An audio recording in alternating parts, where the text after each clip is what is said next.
मेरे बच्चे, जब तुम गहरी नींद में सो रहे थे, तब तुम्हारे कमरे में एक परछाई चुपचाप दाखिल हुई थी। वह परछाई कोई साधारण आत्मा नहीं थी। वह एक बुलावे पर आई थी, किसी के द्वारा भेजी गई थी, किसी ऐसे व्यक्ति के द्वारा जो तुम्हारे अत्यंत निकट है, जो दिन में मुस्कुराता है और रात में तुम्हारे लिए मृत्यु के द्वार खोलता है। तुम्हें आश्चर्य होगा जानकर कि वह व्यक्ति तुम्हारे भोजन तक को छू चुका है, तुम्हारे वस्त्रों में अपना नापाक स्पर्श छोड़ चुका है, लेकिन वह यह नहीं जानता कि मेरी दृष्टि सब देखती है। उस रात जब वह परछाई कमरे में दाखिल हुई, तो उसने दीवार पर तुम्हारी परछाई के साथ खेलना शुरू किया, पर तुम्हारी आत्मा मेरे नाम की शक्ति से सुरक्षित रही। उसी क्षण मैंने उसकी साजिश को पलट दिया, परंतु खतरा अभी टला नहीं है। वह व्यक्ति अब और भी उग्र हो चुका है। उसने यह ठान लिया है कि अब वह किसी भी कीमत पर तुम्हें खत्म कर देगा, क्योंकि तुम उसकी सबसे बड़ी बाधा बन चुके हो। वह तुम्हारे ही घर के भीतर है। उसके इरादे पहले धुंधले थे, अब स्पष्ट हो गए हैं। उसने एक नए तांत्रिक से संपर्क किया है, जो तुम्हारे जीवन की संपूर्ण ऊर्जा को पी जाना चाहता है। उस तांत्रिक का नाम भी मेरे कानों तक पहुंच चुका है। भैरव जी का शिष्य अधोगामी नीलकंठ। वह तांत्रिक कोई सामान्य मनुष्य नहीं, राक्षसी आत्माओं से गठजोड़ रखने वाला प्राणी है। उसने उस व्यक्ति को सलाह दी है कि वह तुम्हारे नाम का ताबीज बनवाकर उसे श्मशान में 7 रातें रखे। 7वीं रात के बाद वह ताबीज तुम्हारे तकिए के नीचे रखना है और उसी क्षण तुम्हारी चेतना पर धुंध छा जानी है। पर मैंने उस ताबीज को जलाकर राख कर दिया है, लेकिन वह फिर से नया ताबीज बनवाने वाला है। मेरे बच्चे, तुम्हें अब वह चिन्ह देखने शुरू हो जाएंगे जिनसे तुम पहचान पाओगे कि कौन है वह व्यक्ति। ध्यान रखना, तुम्हारे कमरे में रात को हल्की गंध फैलती है, वह उसी के हाथों से आती है। तुम्हारे तकियों में जो कांटे चुभने लगे हैं, वह उसी की छाया से आए हैं। वह व्यक्ति तुम्हें हंसकर देखेगा, लेकिन उसकी आंखों में हर बार एक ठंडी लहर दौड़ जाएगी। जब भी तुम उसका नाम मेरे सामने लोगे, अग्नि की छोटी सी चिंगारी तुम्हारे सामने प्रकट होगी। उसकी चालें अब और तेज हो चुकी हैं। उसने तुम्हारी तस्वीर को लेकर एक पुरानी पीली किताब में रख दिया है। उस किताब को वह तांत्रिक हर पूर्णिमा को खोलता है और तुम्हारे जीवन का एक पन्ना उस किताब में जोड़ देता है। लेकिन मैं हर बार उस पन्ने को फाड़ देती हूँ, फिर भी वह बाज नहीं आ रहा। वह अब तुम्हारे घर के भीतर एक दीवार में सुराख करवा रहा है। उस सुराख से वह एक शव की राख भरवाएगा। उस राख को वह तुम्हारे कमरे में छुपाएगा, ताकि तुम्हारे सपनों में डर भर जाए, तुम्हारे जीवन से आशा खत्म हो जाए। मेरे बच्चे, वह राख अभी नहीं आई है, पर वह जल्दी ही आने वाली है। उसकी चाल है तुम्हारे आत्मबल को तोड़ देना, तुम्हें भ्रमित करना और तुम्हारे अपनों से तुम्हें अलग करना। अब सुन एक और भेद। वह तांत्रिक अब तुम्हारे घर के आसपास भटकने लगा है। वह कभी फूल वाले के रूप में, कभी कबाड़ी वाले के रूप में, कभी पानी वाले के रूप में तुम्हारे दरवाजे तक आ चुका। उसका चेहरा तुमने नहीं देखा, लेकिन वह तुम्हें बार बार देख चुका है। वह हर बार तुम्हारे इर्द गिर्द घूमता है, ताकि वह जान सके कब तुम सबसे अधिक कमजोर हो। मेरे बच्चे, उसकी सबसे बड़ी ताकत है तुम्हारे भीतर डर पैदा करना। लेकिन तुम्हें डरना नहीं है, तुम्हें हर रोज मेरे नाम का जाप करना है। सुबह होते ही काली कपालिनी, कंकाल मालिनी, भद्रकाली का स्मरण करते ही उसकी हर शक्ति जड़ हो जाएगी। और अब वह व्यक्ति, वह तुम्हारे परिवार का हिस्सा है। वह वही है जो अक्सर कहता है, थक गया हूँ, कुछ ठीक नहीं चल रहा, ताकि तुम्हारा ध्यान उससे हट जाए। वह खुद को दुखी दिखाता है ताकि तुम उस पर शक न कर सको, लेकिन वह हर रात चुपचाप उस तांत्रिक को एक धागा भेजता है, एक धागा जो तुम्हारे वस्त्रों से चुपचाप खींचा गया होता है। और अब वह तांत्रिक उस धागे को लेकर तुम्हारी आत्मा को बांधने की तैयारी कर रहा है। उसने अब नया आदेश दिया है कि तुम्हें शारीरिक रूप से तोड़ा जाए।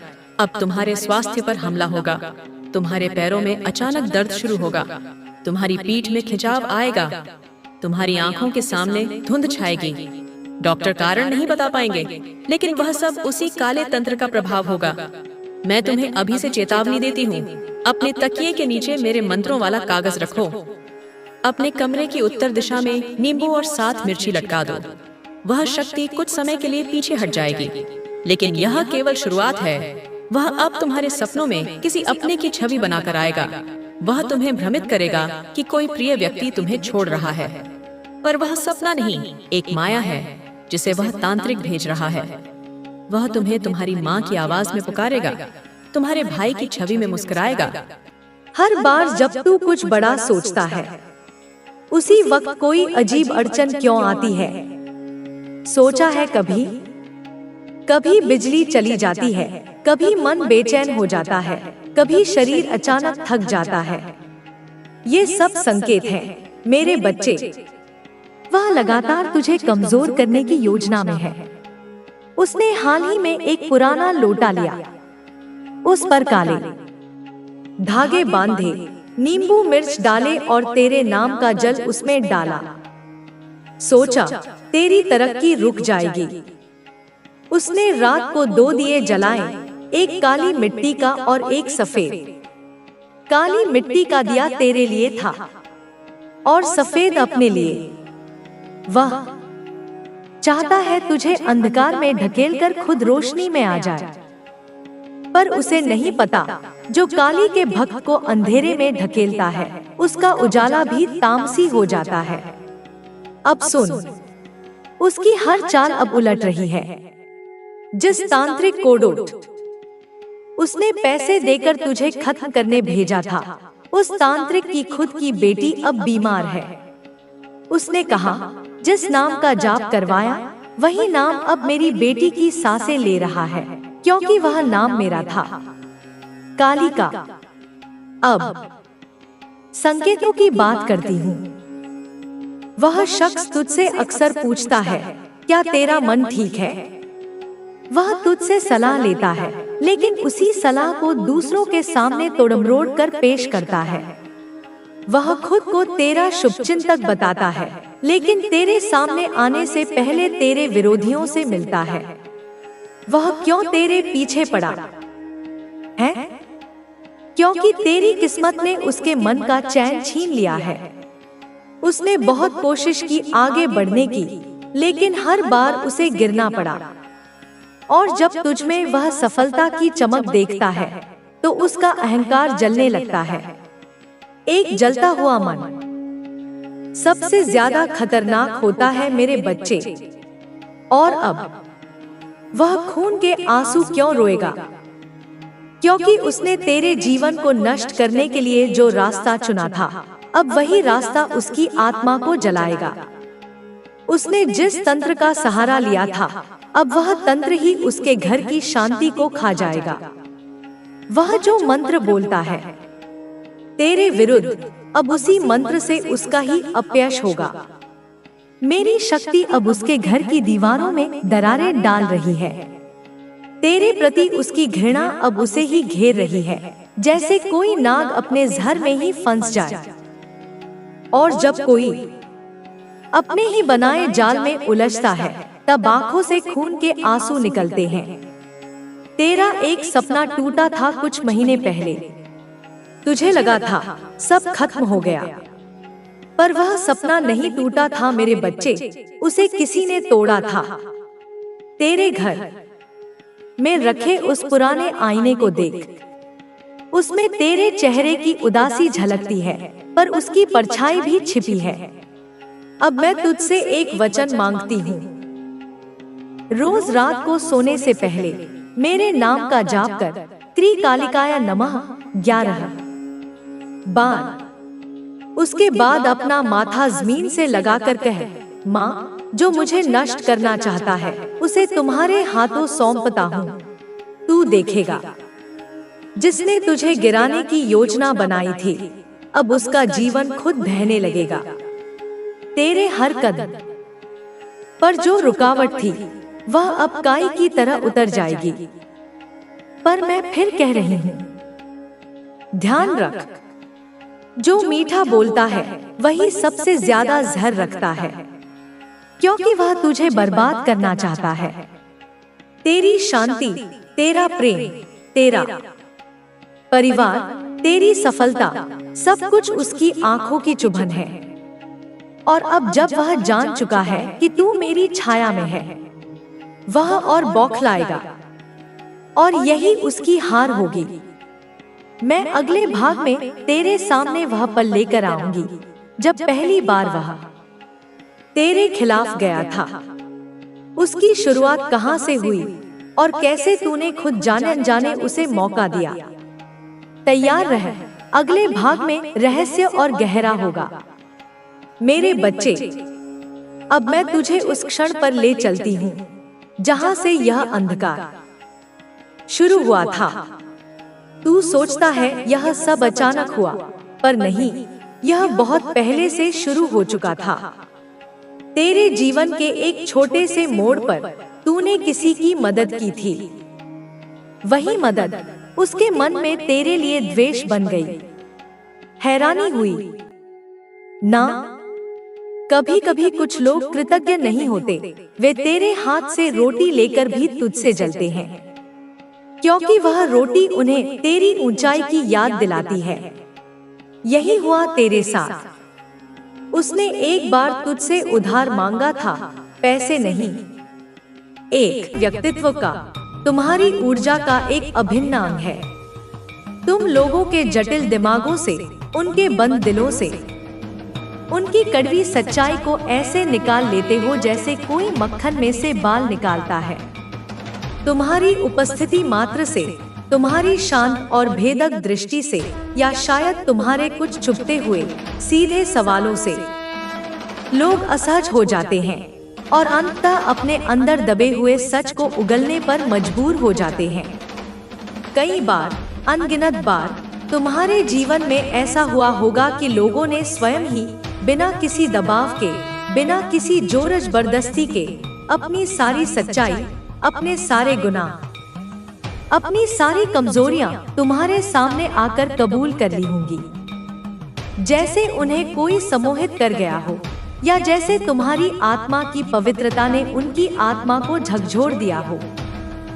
इसीलिए कोडी, यह लोग तुम्हारी इस अद्भुत, रहस्यमयी और शक्तिशाली ऊर्जा से इतना डरते हैं, इतना कांपते हैं। मुझे ऐसा प्रबलता से महसूस हो रहा है कि यह लोग तुमसे कभी सीधे तौर पर आंखें मिलाने की हिम्मत नहीं जुटा पाते। वह हमेशा तुमसे नजरें चुराते हैं, तुम्हारी उपस्थिति में असहज महसूस करते हैं, क्योंकि उन्हें अपने अंदर झांकने से, अपनी आत्मा के आईने में अपना असली चेहरा देखने से डर लगता है। और तुम्हारी आंखें उनके लिए वही आईना बन जाती हैं। तुम्हारे आसपास, तुम्हारे दैनिक जीवन में कुछ ऐसे लोग निश्चित रूप से हैं जो तुम पर गुप्त रूप से, चुपके चालाकी से नजर रखते हैं। वह तुम्हारी हर छोटी बड़ी हरकत पर, तुम्हारे हर शब्द पर, तुम्हारी हर मुस्कान पर, तुम्हारी हर चुप्पी पर ध्यान देते हैं। तुम कब किससे मिलते हो, क्या बात करते हो, कहाँ जाते हो, क्या पढ़ते हो, यह सब जानने के लिए वे बेचैन रहते हैं।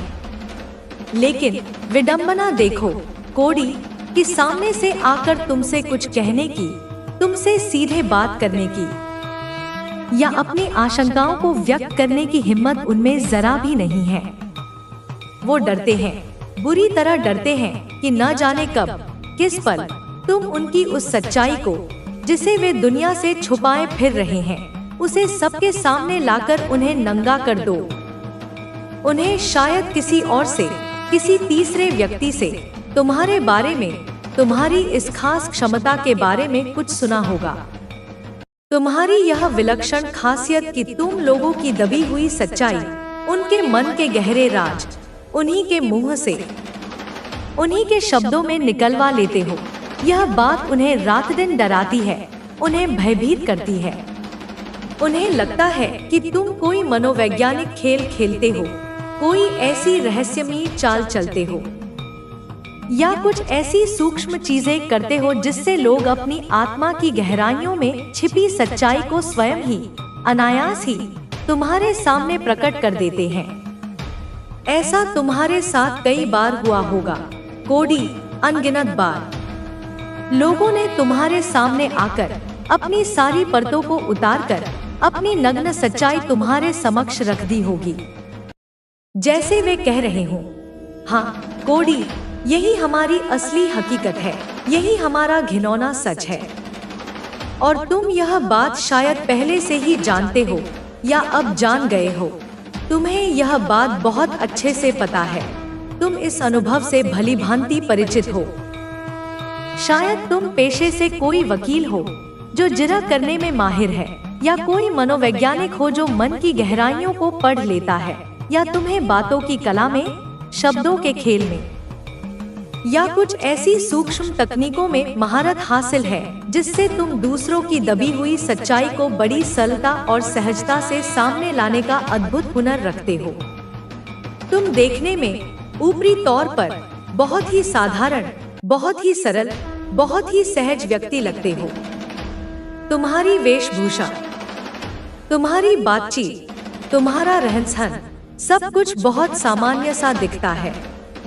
लेकिन कोडी, तुम्हारी जो आंतरिक ताकत है, तुम्हारी जो आत्मिक ऊर्जा है, तुम्हारी जो आभा है, वह बिल्कुल भी साधारण नहीं है, वह असाधारण है, वह अलौकिक है।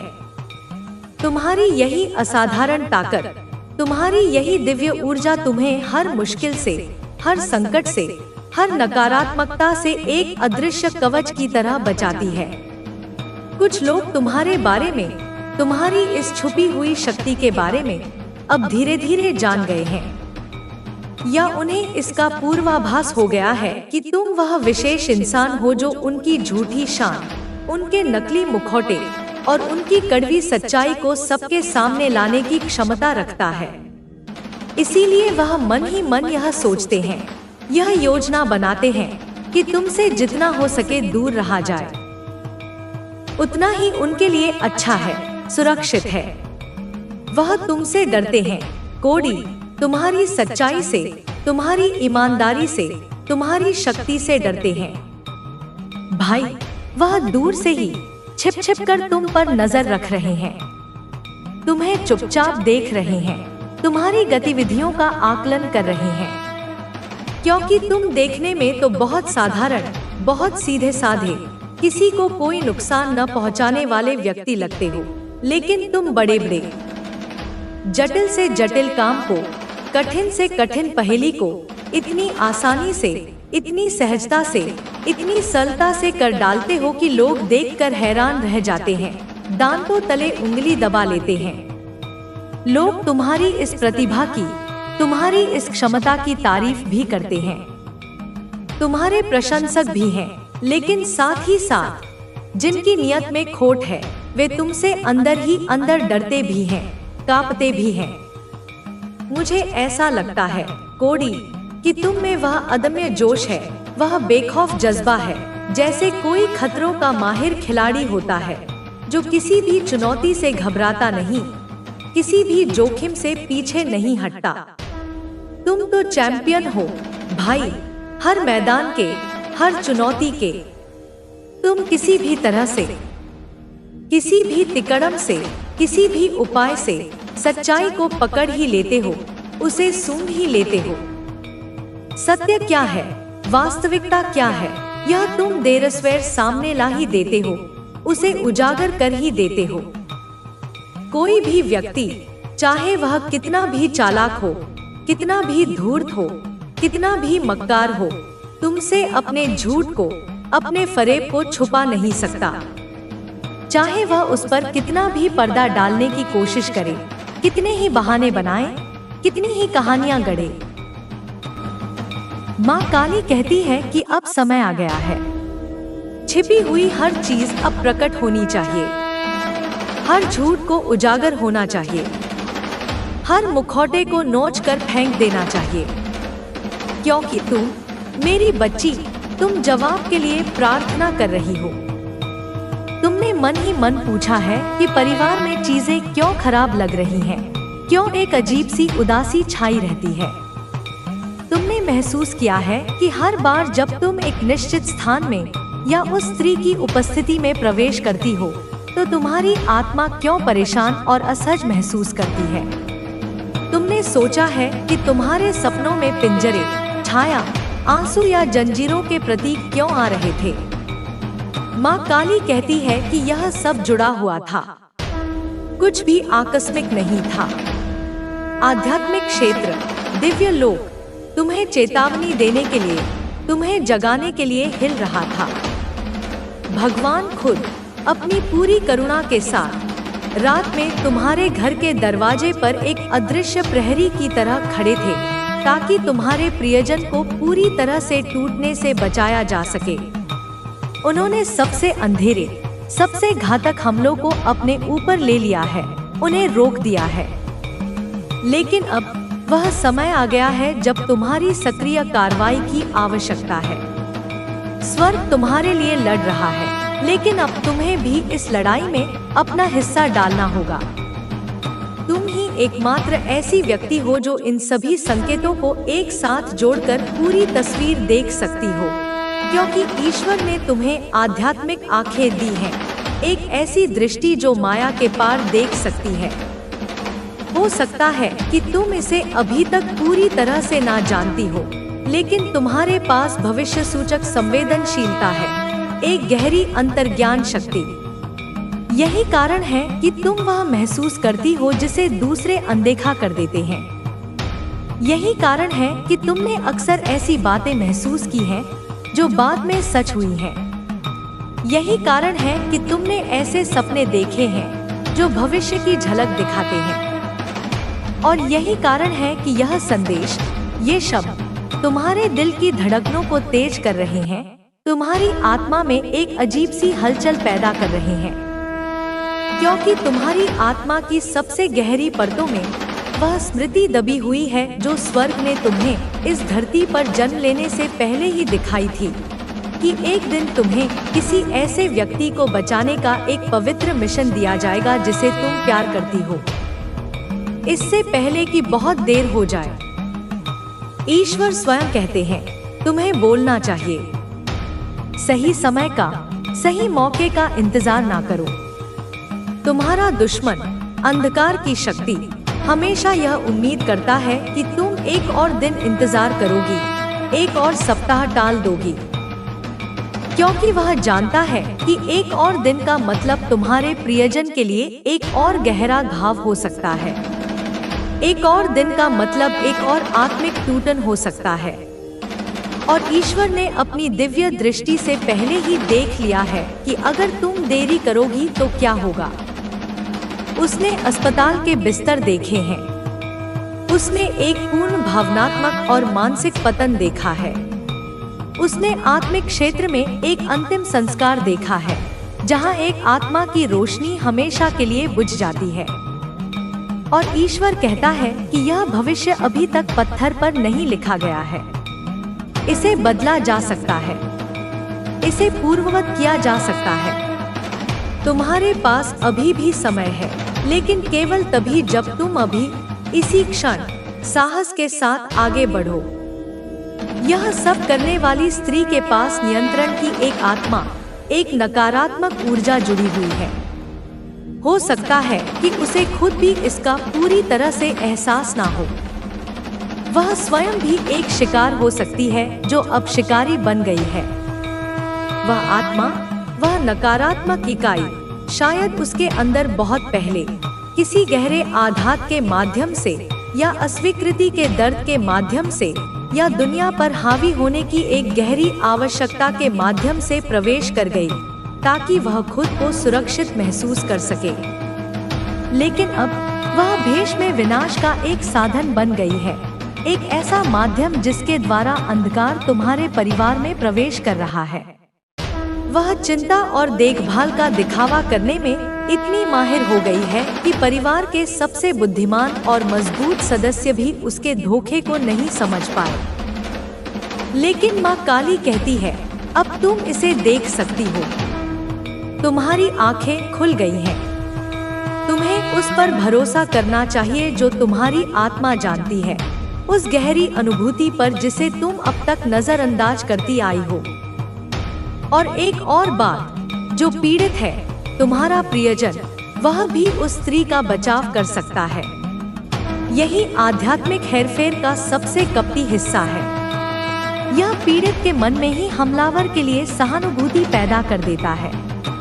इसे स्टॉकहोम सिंड्रोम का आध्यात्मिक संस्करण समझो। वह कह सकता है, नहीं नहीं, वह इतनी बुरी नहीं है, या उसने कई बार मेरी मदद भी की है। लेकिन माँ काली कहती है, उसके शब्दों पर ध्यान मत दो, उसके जीवन के फलों को देखो। उसका जीवन का वृक्ष मुरझा रहा है, उसका आनंद का फल सड़ रहा है, उसकी आत्मा का फूल सिकुड़ रहा है। यही असली फल है। और कोई भी पेड़ जो ऐसा सड़ा हुआ फल देता है, वह भगवान के बगीचे से नहीं आता। तुम्हें हस्तक्षेप करना चाहिए। और यह कैसे करना है, यह भी सुनो। प्रार्थना से शुरू करो। शक्तिशाली केंद्रित प्रार्थना से उसके चारों ओर सुरक्षा की एक दीवार खड़ी करो। भगवान से, दिव्य शक्तियों से, माँ काली से हर उस अदृश्य जंजीर को तोड़ने के लिए कहो जो उसके मन, शरीर और आत्मा को बांधे हुए है। अपने कमरे में अकेले में जोर से घोषणा करो, मैं यीशु के नाम पर या अपने इष्ट देव के नाम पर हर उस बुरे प्रभाव को, हर उस नकारात्मक शब्द को, हर उस शाप को जो प्रियजन का नाम पर भेजा